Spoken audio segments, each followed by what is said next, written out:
Your church isn't singing. You step in front of the microphone on Sunday, head into the first song, and as you're leading your worship set, you look out, and people are just standing there with their arms crossed, or you can't hear them at all, and you think that they're just mouthing the words. If that's you, let me share 5 reasons why your church might not be singing, and then we can fix those 5 reasons so that hopefully our people sing. The first reason is this, and this is the most foundational because, well, I shouldn't say that people will never sing, but our goal in worship isn't just to get people to sing. Our goal in worship is for people to treasure God in their hearts, and then that shows itself as singing. I don't care if the people of my church just sing for the sake of singing. If I wanted, the 50-year-old dads in my church to sing, then I could play an AC/DC song. But the goal is not just to get them to sing, it's to help them worship. So the first reason that your church might not be singing worshipfully, at least, is that they don't treasure God in their hearts. I always go back to this definition of worship, and that is that worship is a treasuring of God in our hearts above all other things that overflows into external acts of glorification. One of those external acts of glorification is singing. But if our people never treasure God in their hearts, then they might sing, but it's not going to be worship, or they aren't even going to want to sing because they're like, well, I never sing in my normal life, so why should I sing about God? So we have to start at the foundation, because if the people in our church don't treasure God in their hearts, then they're not going to sing, at least not sing worshipfully. So how do you fix that problem?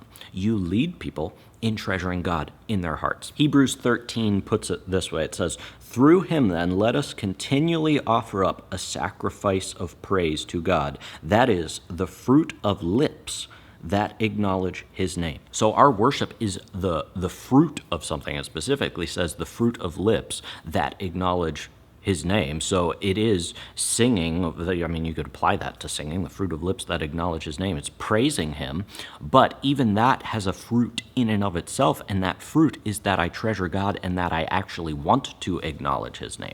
So how do we get our people to acknowledge the name of God, produce fruit in their lives, one of which is singing? Well, we do it by pointing them to the excellencies of Christ. And this is where I think we're so tempted to get it wrong, is we think if I just show up and I head into a high energy first song, people are going to be like, yes, let's worship together. And we step on stage and we've got the kick drum pounding and we're like, good morning, church. Come on, let's worship together. Now, hopefully, people have been treasuring God in their hearts all throughout the week, and our corporate gathering can just be an overflow of what everybody was experiencing during the week. But I also believe that our corporate worship is formational, and the way that we worship God corporately will flow into other parts of our lives. And so if we want to form our people in what true worship looks like, then we shouldn't just say, hey, I hope you did all the necessary steps beforehand, and I'm not really going to lead you in it,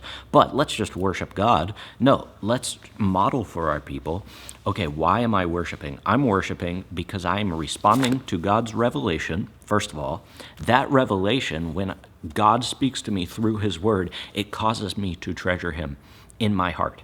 I see the excellencies of Christ. I see the greatness of God. And then that overflows into me singing. But it starts in my heart first. And I'm not saying that you can never experience that if you don't start with Scripture. I'm just saying that we want to model that process for our church so that they actually understand why we're gathering to worship and where worship comes from. So the primary way to overcome the fact that the people in your church do not treasure God in their hearts, first of all, we need to make sure that they're saved. So share the gospel with them. If they don't understand the gospel, then they won't be regenerated by the Spirit and they will not desire the things of God.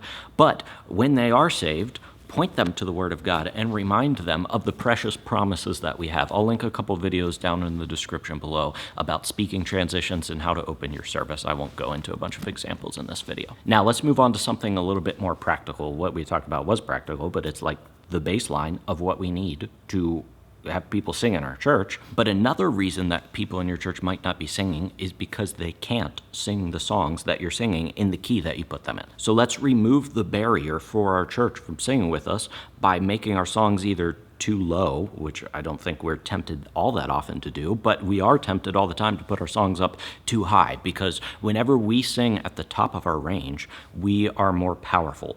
Typically, speaking vocally, of course, we sing more powerfully when we are in our own sweet spot. And as trained singers, or maybe you're not trained, but you are above average, hopefully, if you are leading your church in musical worship, because you are gifted in musical worship, therefore you're above the average skill level of an average singer in your church. That means that you probably have a larger range than the people in your church. But we aren't leading professional musicians in singing, we are leading average and below average singers in our church. And the goal is for all of us to sing together, not for you to sound as good as you can possibly sound. The goal is for everyone to sing together. So what is the range that we should be aiming for? I'll keep it simple. It is from C to C. That is a middle C on the high end to the C an octave below that. So C5 and C4 on a keyboard, or on a guitar, it's the 5th fret of the G string and the 3rd fret of the A string. So when you are planning your songs, figure out the melody of the song and figure out where the notes of the melody lie. And if you're constantly hitting way above that middle C, just remember, this is a general guideline. It doesn't mean that you can never go outside of that range. Sometimes we have to, depending on the song that we sing, because it's more than an octave range. But if you are constantly going beyond that top C or the bottom C, if you're going too low, then it's going to be harder for the people in your church to sing. That's not to say that they'll never sing outside of that range, but if we're constantly hammering a high E note, the E above middle C, then they're not going to be able to sing along for very long, because that's not a range that everybody can sing in. If you want to see what the whole process looks like for putting your songs in a singable key, I'll link a video down in the description below about my process for doing that. It's a lot easier than you think it is, but once you do it, test it out, and you will see that maybe, hopefully, yeah, the people in my church are singing more, and all I had to do was change the song key. The third reason people might not be singing in your church, ask yourself this question. Am I picking songs that my church wants to sing? And I'm not saying that that's like the litmus test for picking songs in your church. We don't just always cater to exactly what our church wants topically, because if we only ever give people what they want, most of the time they're not going to want to sing about hard subjects, and we're just going to listen to, the modern Christian music industry radio songs that are all about happy, happy, good times. But I think I'm speaking here specifically of style. As artists, as musicians, we have a greater appreciation for different styles of music. And sometimes those styles aren't congregational in nature, but we're like, man, I really like this song, so I should do it, because if I like it, then my church should like it. But we need to put our church's preferences above our own, whether that is contemporary music or traditional music. Think about, and not everybody on your church is going to agree on what their preference is, but we can think about, okay, when I do this type of song, it seems to resonate the most in my church. And once again, that doesn't mean that we can never go outside of that genre of music, but let's just make it easy for our people. If your people like to sing hymns, do a lot of hymns. If your people like to sing contemporary songs, do some contemporary songs. Every church is unique. You don't need to look exactly like every other church that you see on the internet. Figure out what works for your church. Figure out what people enjoy, and I'm speaking genre-wise here, and then pick songs in that genre. And I speak from experience here, all right, because I stepped into my role at this church 3 years ago now, and this is a more traditional church, and the people at this church like to sing hymns, and so now we probably do like 75% hymns at my church on Sunday. That's what I plan. I think we're doing 3 hymns this coming Sunday out of 4 songs. And I don't know if that's necessarily my preference, although I've grown to like hymns more and more, but it doesn't matter what my preference is. If that's what people want to sing, then I'm going to give it to them. And I know there's going to be people in the comments like, well, we shouldn't sing these sorts of songs even if people want to sing them because they're not good for them. Okay, I get that. I'm not really talking about that, so leave your comments for another video. The fourth reason that people might not be singing in your church is because you have too many songs in your repertoire. This is something that I hammer over and over and over again on my channel, but I think it's true. And yes, it kind of depends on your church. But if you've got like 125 songs in your worship song repertoire, you don't need that many songs. You really don't. And the people in your church will not be able to sing all of them because they won't know them. Your church can't learn 125 songs, at least not well. And think about it, there are 52 Sundays in a year. You're probably, I'm just trying to do the math in my head, you're probably doing, like if you gave even playing time to all of those songs, you're probably only doing those songs like 4 times a year. Do you think that your church can learn these songs that they're not even listening to outside of the normal church service? Do you think that they can learn them, singing them 4 times a year? Probably not. And then we're like, well, I don't know why my church isn't singing. And it's like, because you pick a new set list every week and people don't know the songs because you sit and you listen to these songs every week and you know them because you've practiced them at rehearsal and then before you led them on Sunday morning and then you play them on Sunday morning and you've heard a song like 10 times before you've ever actually led it on Sunday, but the average churchgoer doesn't even come to church every week. And so for every 30 times you hear a song, maybe a person in your church has heard it 1 time. And so just cool it on picking so many songs. Let me do a little math with you, all right? I've given different numbers. I don't even remember what numbers I've given for the size of your worship song repertoire. But for this video, let's use 60. Let's say you have 60 songs in your worship song repertoire, meaning the songs that you can pick from that you're going to plan for Sunday. Did you know if you have 60 songs in your worship song repertoire and you do 4 songs a week, then you will have 11,703,240 different ways that you can order those songs for a Sunday morning. That is 11,703,240 different set lists that you could come up with just 60 songs. Now, let's take that math a little bit further.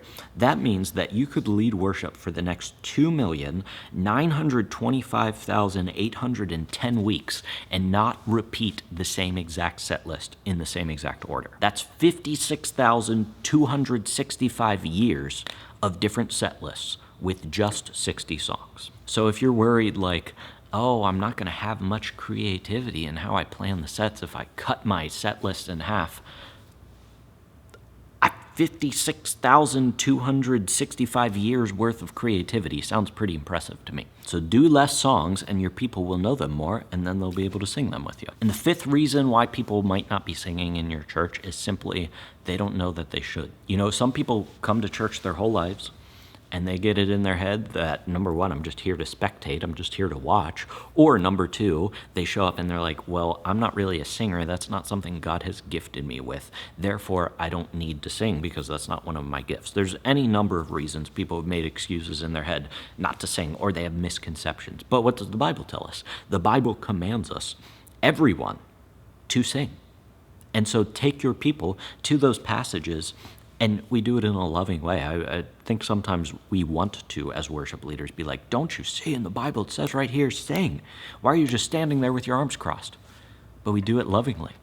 And we open our service maybe with Colossians 3:16. And we say, church, listen to these instructions that Paul gave the Colossian church, where he says, let the word of Christ dwell in you richly. What do we do when the word of Christ dwells in us richly? We teach and admonish one another with all wisdom. How do we do it? Singing psalms, hymns, and spiritual songs. How do we do it? With what attitude? With thankfulness in our hearts to God. Church, do you know, whenever we sing together, one of the reasons is to do it with thankfulness in our hearts to God, but the other reason is to teach and admonish one another in our singing. It's to teach each other about God. It is to admonish, which means to put positive pressure on each other's consciences, pointing them to what is best for them. That is your job. That is our job when we gather together as the church to sing. That's why we sing, to glorify God and to edify each other, building each other up, encouraging one another, reminding each other of the precious promises that we have from God. So when we gather together, let's take part in the gathering. Let's fulfill our responsibility. It's not just if you want to sing, let's sing. It's not just if I feel like singing today, let me do it. No. Worship starts in our hearts, treasuring God above all other things. That thankfulness overflows into external acts of glorification. For our purposes right now, that is singing. And when we sing, as we worship God with thankfulness in our hearts, we are actually teaching the people around us and admonishing one another. And in that act, people are encouraged and built up, and most importantly, God is glorified. So let's sing together. Imagine if somebody was sitting in your church and they didn't know that they were supposed to sing. And then, as every good pastor, maybe you're not even a pastor, maybe you're a leader in the church, but you are pastoring your church, if you are leading them in this way, in worship leading, every good pastor takes their church to the Word of God and allows the Word of God to speak, which is what just happened as I talked about Colossians 3:16. We take them to the Word of God and press it into their lives and say, is your life conforming to this? Are your actions during the worship service conforming to this? If they are not, the Christian call is to conform yourself to the Word of God. That's what we do as leaders in the church. It's not just to say, hey, you guys should really sing along with me. Take them to the Word of God, show them what it says, and the Spirit in them will convict them and form their lives to look more Christ-like and shape it to be obedient to the Word of God. Now, if you need help speaking between songs, which is what I just showed you, leading a speaking transition like that, check out down in the description below 5 speaking transitions you can use this Sunday. If you follow those 5 speaking transitions, maybe over the next 5 weeks, I think it will help your church treasure God in their hearts, because you're going to be pointing them to Scripture first, and you'll even teach them what the Word of God says about worship. So check that out down in the description below. Other than that, thanks so much for joining me. Until I see you in the next video, keep leading worship well.